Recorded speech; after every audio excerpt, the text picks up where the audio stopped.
Ya berarti ini jadi pintu gerbang sebenarnya untuk orang-orang yang memiliki kepentingan ini masuk kepada mereka-mereka yang memang secara pengetahuan mungkin tidak terlalu baik untuk agamanya atau seperti apa gitu. Tapi memang pendekatan-pendekatannya cukup ampuh sih menurut saya, karena memang ada satu sisi kebutuhan, juga ada satu sisi yang memang orang ini punya kepentingan. Ketika yang tadi Prof bilang ada titik temunya antara kemiskinan dengan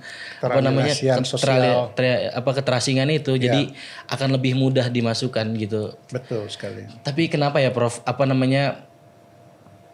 selain dia selalu menyasar pada orang-orang yang akses pendidikannya itu kurang gitu. Memang secara pengetahuan apa yang memperkuat daya tarik mereka gitu Prof?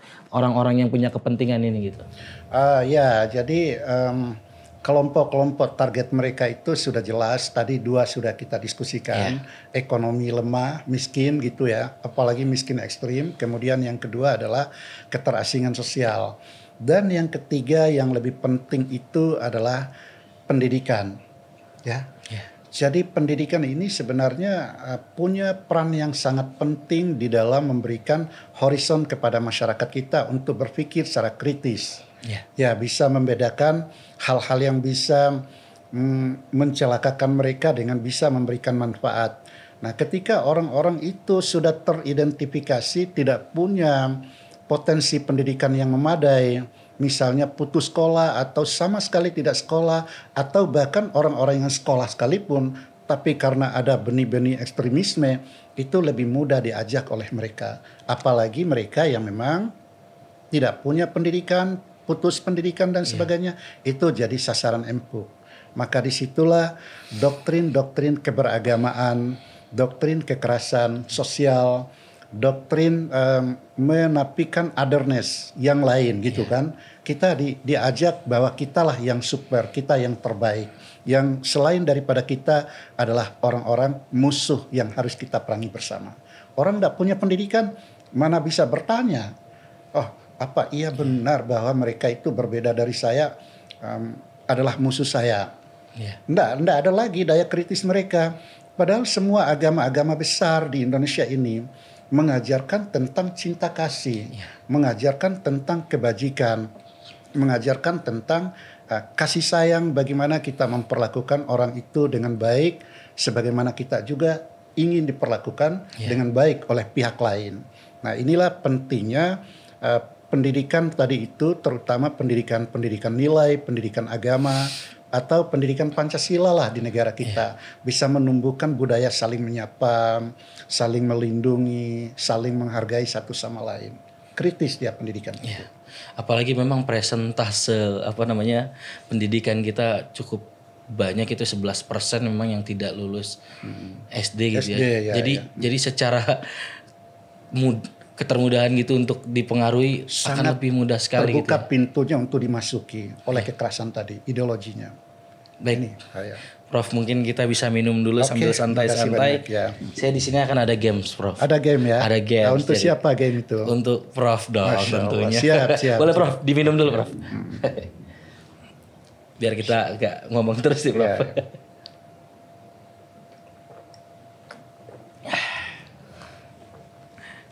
Segar Prof. Baik. Jadi gamesnya itu kamuflase atau amal. Jadi nanti akan saya sebutkan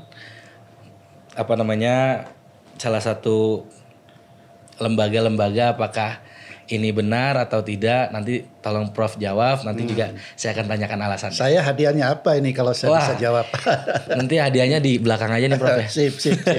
Oke. Yang pertama Prof, Yayasan Langit Suci Nusantara tidak terdaftar di Kemenak, tapi punya ribuan kotak amal tersebar. Kamuflase atau amal? Itu kamuflase. Gimana alasannya? Ya, yang pertama tadi sudah kita katakan bahwa tadi Yayasan Langit Suci Nusantara ya. Mereka menyebarkan kotak amal ya. Di tempat-tempat strategis untuk menghimpun dana-dana tadi. Mereka tidak punya izin operasional dari Kementerian Agama. Tidak juga punya izin operasional dari Basnas misalnya, itu jelas sudah melanggar aturan main yang berlaku di negara kita. Semuanya harus berbasiskan pada izin operasional supaya ya apa yang kita harapkan bisa berjalan dengan baik dan juga tepat sasaran. Lagi-lagi kita punya lembaga memang yang kredibel untuk menentukan bahwa ini kenapa harus ke sana gitu kan. Sementara kita belum tahu langit suci gitu kan. Orang semua menganggap langit itu suci, tapi apa benar diisi oleh orang-orang yang suci juga gitu kan. Penting kritis itu kan. Mungkin ini lugas sekali di pertanyaan pertama dijawab nih, Bu. Mungkin lanjut ke pertanyaan kedua, Prof. Donasi melalui NU Care, Lazisnu atau Muhammadiyah? Amal atau kamuflase? Ya kalau itu sudah tidak lagi diragukan. Organisasi-organisasi besar yang diakui di dunia yang ada di Indonesia itu adalah Nahdlatul Ulama dan Muhammadiyah. Termasuk organisasi yang memang belakangan ini sudah punya nama gitu kan. Ya kalau beramal di lembaga-lembaga itu tidak ada kekhawatiran. Di sana ada sosok-sosok figur-figur yang berpengaruh, yang mencerahkan, yang menginspirasi, yang mengajak kepada bagaimana membangun hidup damai, tenang, aman, nyaman secara bersama-sama. Jadi tak perlu ragu untuk beramal di lembaga-lembaga Muhammadiyah, Nahdlatul Ulama, Dompet Duafa, dan yang lain dalam tanda kutip punya legalitas dari negara gitu kan. Itu insya Allah tepat sasaran. Lanjut Prof, kita yang ketiga. Sedekah subuh via link WhatsApp tanpa kejelasan nama yayasan, amal atau kamuflase? Kita perlu hati-hati dulu Mas Bobi. Jadi ini perkembangan teknologi tidak memberi ruang kepada kita untuk berpikir secara lebih hati-hati. Ya kalau orang-orang sudah dipengaruhi jargon amal langsung bayar saja tanpa berpikir tadi kan. Ya ini juga berbahaya menurut saya. Makanya perlu apa yang kita butuhkan supaya infak, sedekah atau amal masyarakat kita itu benar-benar seperti yang diharapkan dalam agama kita. Ya nalar keberagamaan perlu dibangun. Kemudian apa istilahnya sekarang literasi digital, kepada masyarakat kita yang awam tentang digital itu sangat penting supaya ketika masuk WA atau apa yang minta ayo beramal untuk ini jangan dulu. Kita perlu bertanya kritis. Itu sama dengan memberikan dukungan atau supporting yang kuat terhadap penumbuh suburan gerakan ideologi radikalisme, ekstremisme dan terorisme. Nah, jadi penting ini untuk sobat damai bahwa kita perlu kritis. Jadi semakin banyak propaganda yang hadir ya, bahwa jihad adalah ini, itu juga belum tentu benar. Jadi kita perlu tahu, kita perlu tanya lagi lebih dalam apakah itu benar disalurkan kepada memang yang membutuhkan gitu ya. Oke, seru sekali Prof ini. Terima kasih Mas Bobi. Mungkin kalau mau minum lagi boleh Prof? Ya, saya lagi lanjutin. Kita akan lanjut ke topik lagi nih Prof. Apakah infiltrasi kelompok radikal ini dalam sektor ekonomi masyarakat berlangsung secara spontan atau memang ada strategi besar yang dirancang dan sistematis gitu? Ya, kalau saya membaca berita-berita yang berkembang dalam beberapa waktu belakangan, infiltrasi ideologi itu adalah merupakan upaya-upaya yang dilakukan secara sistematis. Ya, bahkan ada perubahan paradigma pendekatan dari pendekatan kekerasan kemudian masuk kepada pendekatan yang lembut, termasuk dalam konteks ini adalah melalui penyusupan ekonomi tadi. Ini udah sistematis. Ya seperti temuan yang dilakukan oleh Badan Nasional Penanggulangan Terorisme kerjasama dengan PPATK.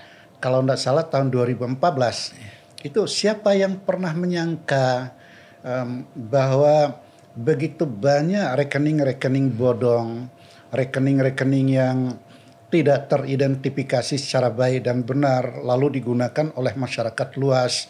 Ya, dan himpunan dana itu sangat besar. Itu dipakai lagi untuk mempengaruhi keyakinan dan pikiran dari masyarakat kita yang lemah secara ekonomi agar mereka bergabung, nanti mereka di training lalu mereka menjadi instrumen yang digunakan untuk mewujudkan mimpi-mimpi besar mereka, menciptakan kekacauan, ketidakharmonisan dan ketidakdamaian, terutama di bumi Nusantara kita di Indonesia. Ini harus hati-hati kita. Ya. Betul. Tadi kan Prof juga singgung mengenai kerjasama antara BNPT dengan PPATK. Ya. Yang ingin saya tanyakan adalah sejauh mana efektivitas dari kerjasama ini dalam khususnya untuk memberantas pendanaan ini terhadap pelemahan kelompok jaringan teror. Ya. Ini pertanyaan yang sudah mulai masuk ke pusaran yang sangat mendasar menurut saya, Mas Bobi ya. Saya tidak ada keraguan. Para petinggi-petinggi kita di Badan Nasional Penanggulangan Terorisme itu sudah melakukan kolaborasi lintas sektoral dan secara masif. Ini kenapa penting, karena memang ruh keberadaan lembaga ini adalah untuk membentengi negara ini dari susupan ideologi radikalisme, kemudian terorisme dan sebagainya. Maka apa yang dilakukan oleh BNPT kerjasama dengan PPATK menurut saya merupakan langkah yang harus mendapatkan apresiasi luas dalam rangka memblokir rekening-rekening yang tidak bisa dipertanggungjawabkan, yang disalahgunakan atas nama donasi kemanusiaan, atas nama jihad suci, atau atas nama apapun yang menciptakan distabilitas nasional di negara kita. Berarti memang kolaborasi sangat penting ya untuk menekan angka teror ini menjadi lebih rendah lagi gitu ya. Lebih rendah lagi. Agar semua tercipta kedamaian gitu Indonesia saling menyapa agar itu tercipta ya Prof ya. Sampai ini Prof kita pada pertanyaan terakhir, nggak terasa ternyata Prof. Jangan berat-berat pertanyaannya Bobi. Iya. Lebih bukan pertanyaan sih Prof, ini semacam pesan gitu ya. Untuk masyarakat agar kita punya refleksi yang direnungkan gitu. Ya, betul. Ajakan untuk kampanye keagamaan atau donasi bagaimana gitu. Ya, terima kasih Mas Bobi. Ini sudah di penghujung perjalanan. Jadi ada beberapa hal yang menurut saya perlu untuk menjadi bahan pertimbangan kita bersama dalam rangka mendeteksi kotak-kotak amal yang tidak tepat sasaran. Yang pertama, BNPT sebagai benteng negara perlu untuk membuat bekerja sama dengan pihak terkait dalam rangka menciptakan satu regulasi. Regulasi yang memang bisa menutup pintu-pintu akses atas nama donasi keagamaan seperti itu yang disalahgunakan. Kalau regulasi ini nanti sudah ada, kemudian kita benar-benar sosialisasikan dengan baik, kita awasi dengan baik, sampai sejauh mana efektivitasnya dalam mencegah atau mempersempit ruang gerak bagi penyalahgunaan donasi keagamaan untuk gerakan terorisme. Itu yang pertama ya. Terus yang kedua, kita kembali tadi diskusi kita bahwa selain pemerintah kita, masyarakat kita juga perlu membangun awareness membangun kesadaran mereka untuk menciptakan keberagamaan yang baik dan benar, tetapi juga dibarengi oleh daya nalar kritis yang juga baik dan benar. Jadi keberagaman yang baik, daya nalar kritis yang baik, ini akan menciptakan satu kesadaran yang tumbuh dan berkembang dengan baik dalam rangka berkontribusi untuk menutup ruang-ruang gerakan yang bisa mengancam distabilitas kehidupan sosial dan kehidupan kenegaraan kita. Terus yang ketiga, kaitannya dengan ekonomi sosial tadi itu ya. Tokoh-tokoh agama kita tentu melalui negara benar-benar harus hadir untuk melihat kondisi dan kondisi faktual yang terjadi di lapangan. Jadi kalau hanya sekedar seruan-seruan hati-hati dengan ekstremisme, radikalisme, terorisme, sementara mereka secara ekonomi ini kan butuh untuk memenuhi kebutuhan dasar mereka. Orang yang lapar diajakin dakwah bagaimanapun banyaknya tidak masuk karena ininya tidak connect kan, ini tidak connect, ini lapar. Nah disinilah BNPT bisa melakukan kolaborasi misalnya dengan Kementerian UMKM, Kementerian Sosial, Kementerian Koperasi. Bagaimana terutama mereka-mereka yang sudah kembali ke masyarakat, yang sudah sudah anggaplah sudah tobat gitu ya, tidak mau lagi terlibat dalam jaringan seperti itu. Ini mereka harus diberi ruang bagaimana menciptakan inkubasi bisnis yang tepat yang membuat mereka itu sibuk untuk memikirkan bagaimana pengembangan bisnis mereka. Kalau bisnis sudah berkembang, bagaimana saku mereka bisa tebal. Kalau sakunya udah tebal, bagaimana mereka bisa berdonasi dengan cara yang baik dan benar sebagaimana ajaran agama yang sesungguhnya. Jadi ini yang harus kita pikirkan adalah menyibukkan pikiran-pikiran mereka pada hal-hal yang produktif yang membuat mereka tumbuh dan berkembang dan bisa diterima secara sosial karena tidak lagi minta-minta, misalnya tidak lagi mengeluh tentang kebutuhan dasar mereka. Ini penting kerjasama tadi itu dengan Menko UMKM, Menko Koperasi, Kementerian Sosial, dan lembaga-lembaga terkait. Setelah penjelasan Prof, saya jadi timbul lagi satu pertanyaan nih Prof. Itu dinamis ya. Kenapa juga ada ternyata ya Prof, orang-orang bukan cuma yang perutnya kosong, tapi juga orang-orang yang ekonominya cukup. Salah satunya seperti yang saya ceritakan sebelum kita melangsungkan podcast ini. Dia secara ekonomi cukup. Tapi kenapa tetap akhirnya ikut dalam proses radikalisasi itu, Prof? Ya, ini menarik sekali pertanyaannya. Jadi saya setuju Mas Bobi bahwa yang kita perlu waspada itu bukan hanya grassroots yang secara ekonomi lemah, tetapi juga ada sosok-sosok yang bisa dalam jumlah yang besar atas nama donasi kemanusiaan. Mereka tidak berpikir tentang angka berapa mereka bisa mengeluarkan itu. Apalagi kalau mereka punya pemahaman keagamaan yang misalnya di luar mainstream gitu kan, arus utama. Ini perlu diwaspadai karena memang mereka tidak berpikir lagi di situ. Mereka berpikir tentang jihad, mereka berpikir tentang surga, mereka berpikir tentang saudara saya gitu kan. Walaupun sebenarnya menurut saya secara agama bahwa siapapun itu Mas Bobi, Pak Dodo, Mas Ilham, Mbak Putri, itu bagi saya semua adalah saudara saya, apapun agama dia. Ya karena memang kitab suci agama-agama itu mengajarkan bahwa manusia itu adalah umat yang satu, bersaudara, diciptakan oleh Tuhan gitu kan, punya rasa yang sama. Jadi kalau Mas Bobi mau rasa gimana sakitnya saya dicubit Mas Bobi cubit saja dulu dirinya, rasanya seperti itu. Inilah esensi keadilan ilahi pada manusia itu terletak pada rasa. Maka harus diperlakukan dengan baik. Terutama sosok-sosok tadi harus mengayomi gitu kan, mengajak pada perdamaian, ketenangan, keamanan, kenyamanan. Itulah baru bernilai bermanfaat di mata Tuhan. Mengamankan manusia, tidak saja sekeyakinan dengan mereka, bahkan makhluk Tuhan pun perlu disayangi, masuk surga juga gitu kan. Tidak harus mendanai gerakan-gerakan yang menghancurkan kehidupan berbangsa, bernegara yang sudah dibangun dengan begitu susah oleh negara kita. Perlu diwaspadai gitu.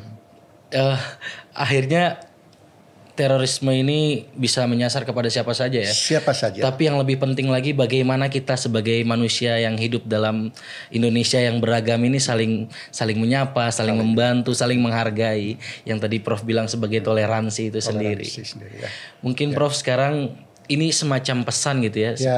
Pesan mungkin bisa sebagai ayah kepada sobat damai gitu Prof. Kira-kira apa yang ingin disampaikan? Tadi kan sudah kita bahas bahwa berdonasi harus seperti apa, terus juga bagaimana toleransi, terus juga bagaimana kita semua akhirnya harus saling menghargai. Mungkin bisa langsung ke kamera. Oke, baik. Jadi menarik ini pertanyaan dari Mas Bobi. Ini kita hari ini bagaimana kita menumbuhkan nalar-nalar kritis kita sebagai warga negara yang baik. Warga negara yang punya sesantih Bhinneka Tunggal Ika yang mengedepankan toleransi. Jadi semua pihak memiliki hak dan kewajiban untuk menjalankan ajaran agama, termasuk untuk berdonasi atas nama agama. Tetapi tentu beragama yang baik dan benar itu harus jalan dengan akal yang sehat dan nurani kemanusiaan. Kita perlu bertanya apakah donasi saya bisa mendapatkan nilai positif di mata Tuhan atau justru disalahgunakan untuk kepentingan-kepentingan yang melukai batin umat manusia yang ada yang menjadi bagian dari saudara kita di dalam kehidupan. Ini mungkin yang perlu, apalagi dalam konteks Indonesia, kita perlu menjaga diplomasi kita dengan diri kita, berbuat baik untuk diri kita sendiri, itu kemudian akan fungsional dalam rangka menciptakan kehidupan sosial yang harmonis, yang damai, bahagia, aman, nyaman, dan damai Indonesia. Salam Pancasila. Wah, saya juga cukup tersentuh nih apa yang disampaikan oleh Prof barusan. Sampai tidak terasa nih Prof. Oh, sudah ternyata kita ya. Sudah banyak berbincang mengenai hal-hal yang cukup penting saya rasa untuk masyarakat gitu Prof. Sekali lagi terima kasih sudah hadir di podcast Cafe Toleransi Prof. Semoga tidak kapok ya. Ya, nanti siaplah kita bersama-sama ya. Makasih Mas Bobi. Kelompok radikal kerap memanfaatkan celah ekonomi masyarakat bawah untuk menyusupkan ideologi berbahaya dengan membungkusnya dalam bentuk bantuan sosial, donasi, atau solusi keagamaan. Tawaran-tawaran semu ini mudah diterima oleh warga yang terdesak kebutuhan. Oleh karena itu, kehadiran pemerintah dan lembaga sosial harus lebih awal dan nyata. Melalui program ekonomi yang adil, transparan, dan inklusif, agar ruang penyusupan ideologi radikal tertutup rapat. Pencegahan terorisme bukan hanya soal keamanan, tetapi juga soal keadilan sosial dan pemberdayaan ekonomi rakyat. Akhir kata, saya Bobi Faisal bersama dengan Profesor Dr. Muhammad Said, kelompok ahli Badan Nasional Penanggulangan Terorisme bidang ekonomi Islam. Kami pamit undur diri. BNPT hadir untuk Indonesia bersama Siap Jaga Indonesia.